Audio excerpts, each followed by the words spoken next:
بسم اللہ الرحمن الرحیم. میں اپنے programme weekend affair with Imran Zakir میں اپنے تمام ناظرین کو خوش آمدید کہتا ہوں.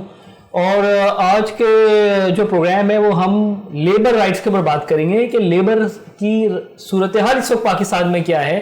اور آپ کو حالیہ صورتحال کے بارے میں تو علم ہی ہوگا کہ جو مہنگائی کا طوفان ہے وہ کس طرح سے جو ہے وہ ہماری زندگیوں کو تباہ و برباد کر رہا ہے. اور 38% جو ہے وہ اضافہ ہوا ہے مہنگائی میں جناب.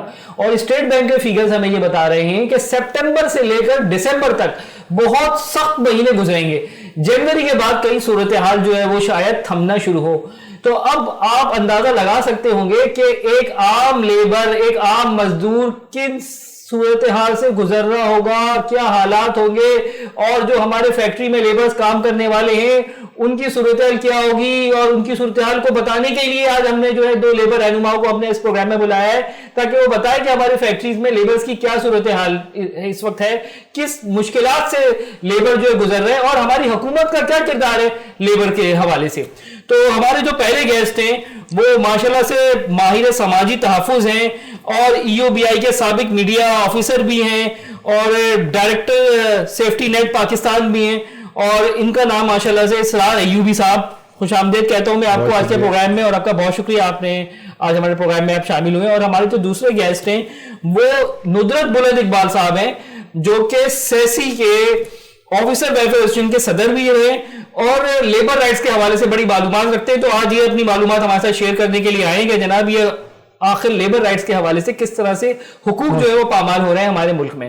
تو اسرار صاحب آپ ذرا شروع کریں کہ جناب اس وقت لیبر رائٹس کی صورتحال پاکستان میں کیا ہے، ہم اس وقت کہاں کھڑے ہیں، مہنگائی کا یہ طوفان ہے، اس میں لیبر کس طرح سے بیچارہ سروائیو کرے گا بھائی. بہت شکریہ ذاکر صاحب. دیکھیے ہم جس دور میں رہ رہے ہیں تو بہت ہی مایوس کن صورتحال ہے. خاص طور پہ ہمارے ملک کی جو ورکنگ کلاس ہے، ورک فورس ہے، اس کی تعداد تقریباً 7 کروڑ 80 لاکھ کے قریب ہے، جس میں زرعی مزدور بھی ہیں، اس میں جس میں صنعتی مزدور بھی ہیں، جس میں ماہی گیر بھی ہیں، جس میں آپ کے مختلف جو سیکٹرز میں خدمات انجام دے رہے ہیں، جو اس ملک کی ترقی خوشحالی میں اپنا خون پسینہ بہا کر یہ سمجھے اس ملک کو چلا رہے ہیں. لیکن ان کا کوئی والی وارث نہیں ہے. ان کا یہ طبقہ ہے نا، یہ طبقہ ہے بے زبان طبقہ. اس کی کہیں کوئی نمائندگی نہیں ہے، کسی عوام میں نمائندگی نہیں ہے. اس کا جو ہے کوئی کسی سیاسی پارٹی میں اس کی نمائندگی نہیں ہے. آج ہم اسی لیے بیٹھے ہیں کہ ان کی نمائندگی کی جائے، ان کے حقوق پر بات کی جائے. اور یہ وینس ٹی وی کا ایک کنٹریبیوشن بھی ہے ایک ہمارا کہ ہم کنٹریبیوٹ کر رہے ہیں ان لیبرز کو کہ بھائی ان کے رائٹس جو ہیں وہ پامال ہونے سے بچیں.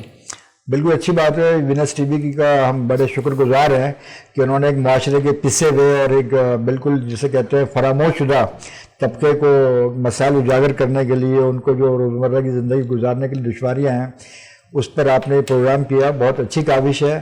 تو ہم اس میں یہ کہنا چاہتے ہیں کہ اس وقت جو ملک میں ورکنگ کلاس ہے، اچھا اس میں کیٹیگری ہے.